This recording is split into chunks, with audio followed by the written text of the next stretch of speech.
여호수아 23장 2절과 14절.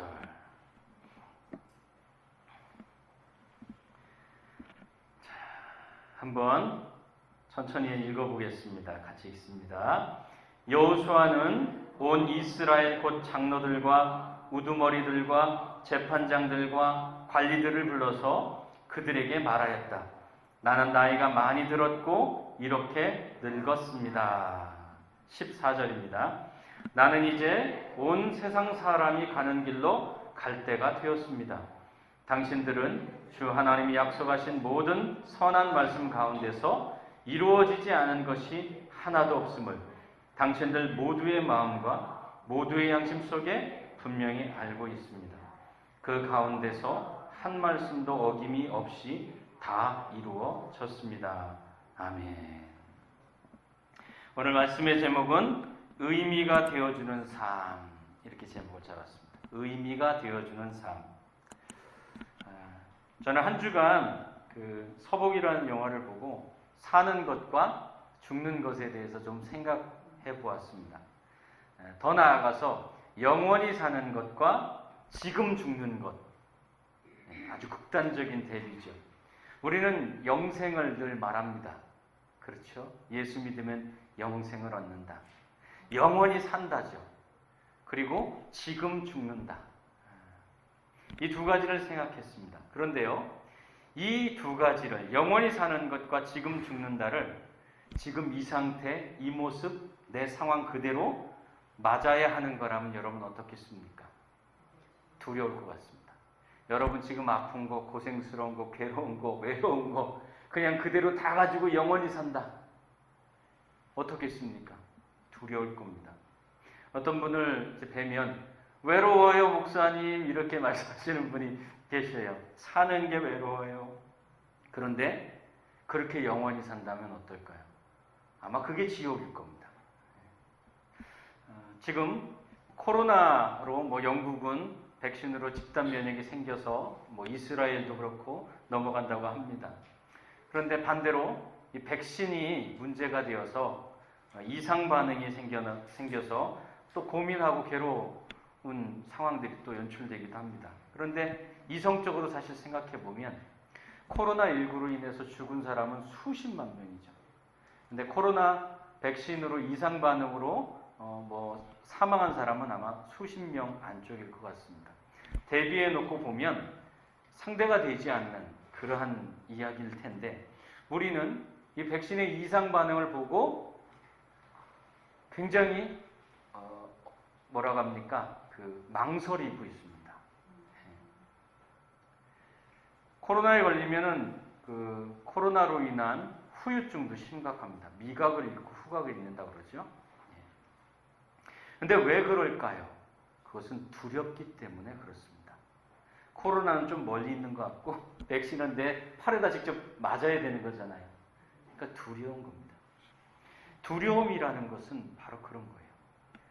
삶이든 영원한 삶이든 죽음이든 지금 죽는 거든 그것이 두려움에 딱 서는 순간 그냥 그 자리에 가로막히게 되는 겁니다. 두려움이라는 것이 겁니다. 저는 그래서 의문이 좀 생겼습니다. 우리는 왜 여전히 사는 걸까? 하루하루를 사는 것은 바꿔 얘기하면 매일매일 죽음에 다가서는 것이라는 걸 알잖아요. 근데도 우리는 별 의무나 두려움 없이 살고 있단 말이죠. 만약에 아주 용한 점쟁이가 여러분에게 당신 자다가 어느 날 못 일어나요. 그러면 매일 밤 잠드는 게 깨름직할 겁니다. 저도 목사지만 누가 그런 얘기하면은 그 기분 나쁘거든요. 근데 또 잘 생각해 보면 사실 어떠한 삶이든 죽음이든 자다가 어느 순간 못 일어나는 거예요. 죽는 거죠. 어떤 형태로든 우리는 죽게 되는 거예요. 그 말이 별반 새로울 것이 없는 거죠. 제가 아내에게 그런 얘기를 했습니다. 내가 죽는 날이 올 텐데, 그렇죠. 저도 죽는 날이 올 겁니다. 그런데 나는 그 날이 정말 궁금해. 난 내가 죽을 때 그 날이 어떨까 정말 궁금해. 그런 얘기를 했어요. 인생이 끝난다는 건 뭘까? 내 삶의 모든 것이 정지된 그럼 그 다음은 뭐일까? 그런 생각이요. 우리는 예수 믿어서 천국에 간다고 하는데, 근데 또 오늘 교동문 보니까 천국에서 새 노래로 맨날 성가대 한다고 하는데, 저는 성가대 하는 거 신앙생활하면서 되게 싫어했거든요. 어디 이렇게 얽매이는 있는 거 싫어요. 그럼 영생 하도록 맨날 성가대만 해야 되는 거야? 그런 뜻은 아니고 그만큼 기쁘고 감사한 삶이 되겠다, 그런 얘기겠죠. 근데 저는 죽어서도 꿈이 하나 있어요. 뭐냐면 영혼은 시공간의 자유로운 존재잖아요. 그러면 저는 우주여행을 꼭 한번 해보고 싶어요. 살아서는 천년이 지나도 우주여행을 못할 것 같아요. 저 끝까지 못 갈 것 같아요. 모르죠 뭐. 근데 빛의 속도로 가도 몇십만 년, 몇백만 년 걸린다는데 어떻게 가겠어요? 가려면 죽어서 가는 수밖에 없어요. 영혼은 가고 싶은데 순간 싹 가니까, 그래 내가 죽으면 난 우주여행을 해야 되겠다. 그래서 조금 기다렸다 우리 아내 오면, 제가 먼저 죽을 거니까 우리 아내 오면 이제 같이 이제 우주여행을 가야 되겠다. 그렇게 생각하니까요 설레요. 그리고 진짜 궁금해져요. 어떻게 될까? 기다려지고. 무슨 말이냐? 삶이든 죽음이든, 그리고 내 삶이 어떤 것이든 의미가 생겼을 때 우리는 두려움을 넘어서게 된다는 겁니다. 지옥은 어떤 것이냐? 죽어서도 꼼짝 못하도록 가둬놓는 것이 지옥입니다. 그래서 지옥, 감옥이에요. 감옥. 천국은 주 안에서 자유한 곳이에요. 저는 그렇다고 생각해요. 삶이든 죽음이든 어떤 의미로 사는가에 따라 가치가 부여되는 거죠. 오늘 여호수아는 나이 많이 들어서 이제 늙었다, 마지막 연설을 하고 있습니다. 그러면서 자신과 이스라엘 백성 모두에게 너희들의 모든 마음과 모든 양심 속에 하나님이 함께 하셨다는 것을 그는 말하고 고백시키고 있습니다. 진짜 하나님이 함께 하셨지 않느냐. 그 말은 하나님이 모든 민족에게, 그리고 자기 자신에게 의미가 되어주셨다는 그 뜻이에요. 지금까지 살아오면서 수많은 일들이 있었지만 그래도 하나님이 의미가 되어주셨어 라고 말하는 거예요. 하나님이 의미가 되어주었다는 말은 도대체 뭘까요? 우리는 그냥 듬성듬성 이렇게 막 넘어가면 모르는 겁니다. 하나님이 의미가 되었다는 것은 무슨 뜻일까요? 저는 태초로 넘어가 보았습니다. 태초에 혼돈과 공허와 어둠이 깊은만 있었던 그때에 하나님께서 빛이 있으라. 그 순간 세상은 의미가 되었습니다. 그렇죠? 혼돈과 공허와 어둠은 의미가 없는 곳이라는 뜻이에요. 근데 거기에 빛이 던져지는 순간 세상이 의미가 되었어요. 그런 것이 하나 더 있죠. 우리의 마음속. 절망에 빠진 우리의 마음속은 혼돈과 공허와 어둠으로 가득합니다. 근데 그곳에 예수께서 나는 빛으로 왔다. 예수께서 의미가 되어주셨죠. 그래서 나는 빛으로 왔다라는 그 말, 그것은 우리의 삶에도 죽음에도 예수께서 의미를 주셨다는 뜻이기도 해요. 이 말은 우리가 쉽게 얘기하는 복음이라는 말과도 같은 얘기예요. 복음이 뭐냐? 뭐 여러 가지 있지만 간단해요. 의미 없는 너의 삶에 하나님께서, 예수께서 의미가 되어주시는 삶이 되었다. 이게 복음이에요. 간단히 얘기해서 그거예요. 주님은 빛으로 오셨죠. 자, 그러니 두 번째, 너도 의미가 되는 삶을 살라고 얘기하는 겁니다. 너도 의미가 되는 삶을 살아라. 하나님이 의미로 이 세상을 만드셨던 것처럼, 예수께서 의미로 우리 안에 찾아오셨던 것처럼, 저는 그것을 친구가 되는 삶이다 그렇게 얘기했습니다. 좋은 친구가 되는 삶, 나도 살고 너도 사는 살리는 삶. 그런데 여러분, 제가 왜 친구라고 말했을까요? 많이 있잖아요. 가족도 있고 뭐 여러 가지 있잖아요. 요한복음에 보면은 나는 이다라는 표현이 나옵니다. 나는 무엇이다.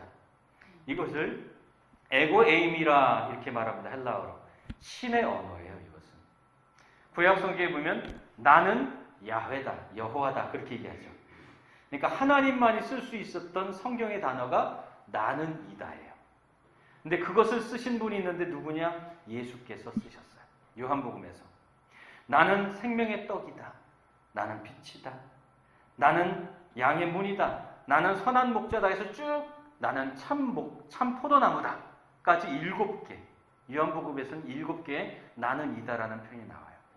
그런데 하나 빠졌다고 저는 생각해요. 15장 1절에서 나는 포도나무다 라고 얘기했는데요, 15장 15절로 가면 나는 너희의 친구다라고 말씀하세요. 그거 하나 빠졌어요. 예수님이 마지막 자기 존재 증명이 한 그 말을 나는 친구다 그렇게 말씀하셨어요. 나는 친구다. 나는 너에게 의미이다 라는 그 마지막 말이 뭐냐? 나는 너의 친구다 였습니다. 아, 그래서 친구구나. 친구가 되어주는 삶이 되면 그게 예수님 닮은 삶이 되는구나. 너도 의미가 되는 삶을 살아라. 그 말은 뭐냐? 너도 친구가 되어줘라. 예수님은 너도 이웃이 되어주라. 이렇게 표현하기도 했죠. 자, 그렇다면 세 번째, 어떻게 의미가 되는 삶을 살 수 있을까요? 친구가 되는 삶이라고 했는데, 첫째는 하나님과 친구가 되는, 예수님이 우리의 친구다 그랬으니까 하나님과 친구가 되는 삶이 뭔가, 그리고 누군가에게 친구가 되는 삶은 어떤 것인가를 우리가 알아야지 친구가 될 거 아닙니까? 하나님과 친구가 되는 삶을 오늘 본문에서는 이렇게 말합니다. 여호수아가 14절이죠? 오늘 읽었던 게, 거기에 보면 당신들 모두의 마음과 모두의 양심 속에 분명히 알고 있다 그렇게 얘기합니다. 무엇을 아느냐? 하나님의 말씀이 우리 가운데 이루어졌다는 것, 하나님이 우리에게 의미가 되어주셨다는 것, 그것을 너희들의 마음과 양심에 분명히 알고 있어. 그러니까 하나님의 말씀이 모두의 마음과 모두의 양심에 의미가 된 삶을 사는 것, 그것은 무엇이냐? 하나님 앞에 사는 삶이죠. 즉 하나님 말씀이 내 마음의 의미가 되고 하나님 말씀이 내 양심의 의미가 되는 삶을 사는 거예요. 예. 짐승처럼 살다가도 자기 자식 앞에 서면 부끄러움을 느껴요. 자기 엄마 앞에 서면 부끄러움을 느껴요. 아, 내가 그렇게 하면 안 됐는데. 온 마음과 온 양심이 차마 멈추게 되는 순간, 세상 사람들은 자녀이기도 하고 부모이기도 해요. 그런데 우리는 그리스도인이죠. 어디에서 우리의 마음과 양심이 멈춰지느냐? 하나님 말씀 앞에서. 차마 더 갈 수 없지만, 더 갈 수 있지만 멈추고, 더 갈 수 없지만 더 가고, 하나님 말씀 앞이기 때문에. 그것이 바로 그리스도인이고 성도의 삶이에요. 하나님의 말씀이 의미가 된 삶, 그리고 하나님과 친구가 된 삶이라고 저는 오늘 본문에서 생각하게 됐어요. 뭐 더 있습니까? 저는 그게 맞다고 생각해요. 성도로 살면 돼요. 뭐가 더 있습니까? 저는 가끔 어떤 교회에서 사도, 악수를 해가지고 12사도 사명해가지고 사도가 돼야 된다 막 그런 얘기도 하는데, 주님의 자녀 됐는데 뭐 사도까지 될 필요가 있나? 저는 가끔 그런 생각이 들었어요. 아니, 자녀 됐으면 됐지 뭐 사도까지 되려고 그러나. 부담스럽게. 성도면 되는 겁니다. 여러분이 어떻게 생각하는지 모르지만 저는 저희 교회 와서 한 번도 임직식을 한 적이 없습니다. 저도 목사지만 그냥 한 번 목사 받았고요. 성도예요. 그리고 밖에서 다 받고 오셨으니까 그냥 그렇게 불러주면 되지 않느냐, 늘 그렇게 얘기해요. 뭐가 더 필요한데요? 그냥 성도로 살면 되죠. 모르겠습니다. 나중에 정말 필요해서 직분을 줄지 어쩔지 모르겠지만, 그냥 여러분 받은 것대로 그냥 서로 부르면서 사시면 될 것 같습니다. 하나님 말씀 앞에 우리의 모든 마음과 모든 양심이 그 앞에 비춰지는 삶, 멈춰지는 삶, 그러면 의미가 되는 삶, 하나님과 내가. 누군가에게 어떻게 의미가 되는 삶을 살까? 두 번째, 누군가에게.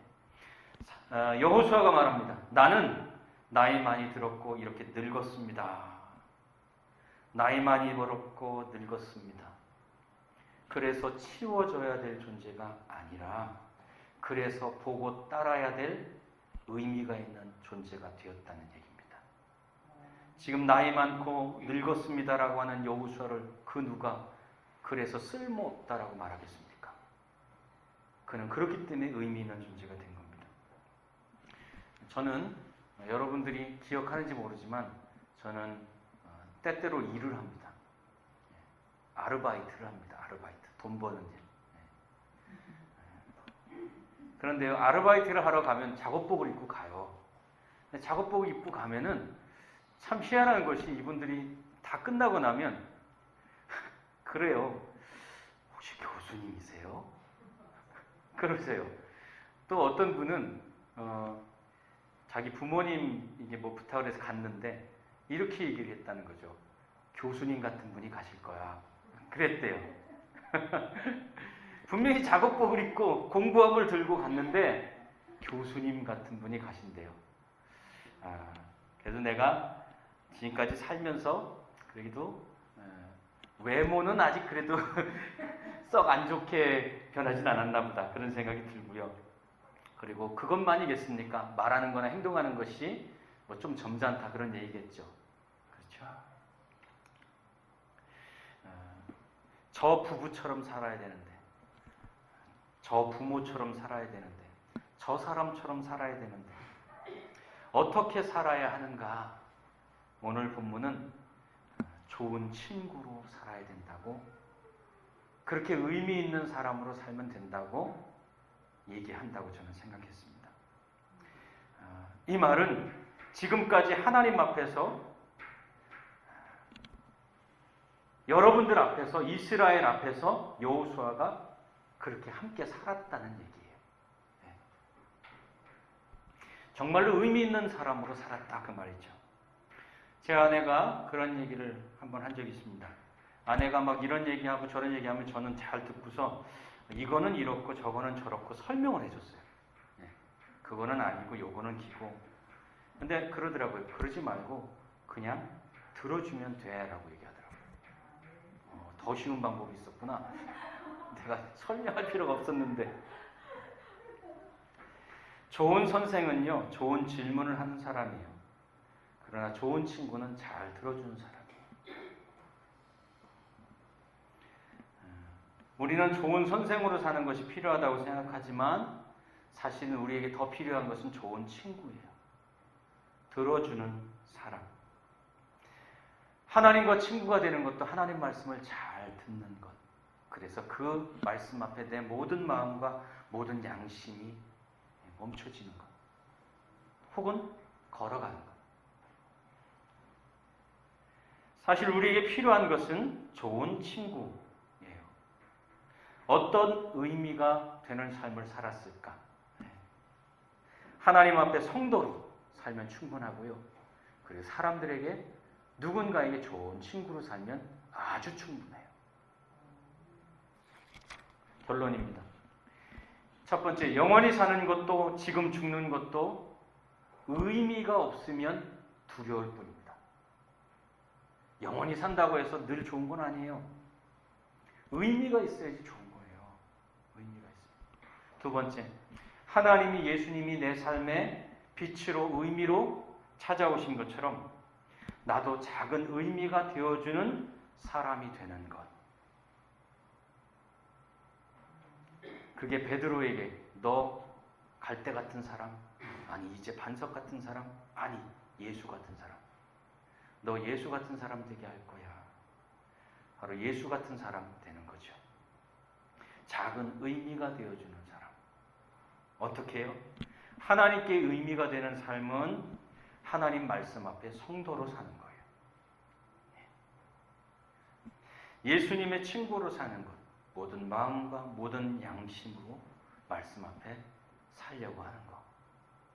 두 번째, 누군가에게는 어떻게 의미로 살까요? 그냥 좋은 친구가 되어주는 것.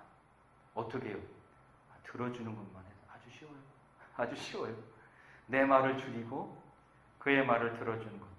그 말은 뭐냐? 그가 소중하다 생각하고 들어주며 사는 거예요. 좋은 선생 되기보다는 좋은 친구로 다가서는 것. 여기에 있는 우리들은 다 너무 좋은 선생 되려고 해요. 그래서 막 자꾸 가르쳐 주려고 하고, 특히 목사가 그거 잘해요. 목사가. 근데 그렇게 안 하니까 사람들이 좋아하는 목사가 되더라고요. 그렇게 안 하니까. 좋은 선생 되기보다는 좋은 친구로 다가서는 것. 예수를 닮은 사람은 의미가 되는 삶을 사는 사람. 다른 말로 얘기하면 빛이 되어주는 사람. 여러분이 누군가에게 빛이 되어주는 사람이 된다면 얼마나 가슴 벅찬 일이겠습니까? 저는 목사로 살면서 지금까지 저 때문에 자살하려고 했던 사람이 살거나, 아니면 신앙을 버리려고 했던 사람이 살거나, 평생을 예수를 몰랐던 사람이 마지막 죽음의 순간에 복음을 듣고 영접해서 소망 가운데 가거나, 그런 경우들을 떠올려 봅니다. 그 순간 나도 빛이 되었었구나. 내가 누군가에게 빛을 줄 수 있다면 얼마나 놀라운 일입니까? 그것이 바로 예수를 닮은 사람, 의미가 되어주는 사람. 오늘 여호수아가 마지막 고별 설교하면서 나는 이렇게 의미 있는 삶을 살았다라고 말하는 것과 같다고 생각합니다. 우리 서로 한번 그렇게 인사했으면 좋겠습니다. 당신은 나의 좋은 친구입니다. 서로 한번 인사 한번 했으면 좋겠습니다. 당신은 나의 좋은 친구입니다. 당신은 나의 좋은 친구입니다. 당신은 나의 좋은 친구입니다. 네, 당신은 나의 좋은 친구입니다. 나랑 비슷한 와이셔츠 입고 있었어요. 나랑 좋은 친구입니다. 네, 좋은 친구입니다. 기도하겠습니다.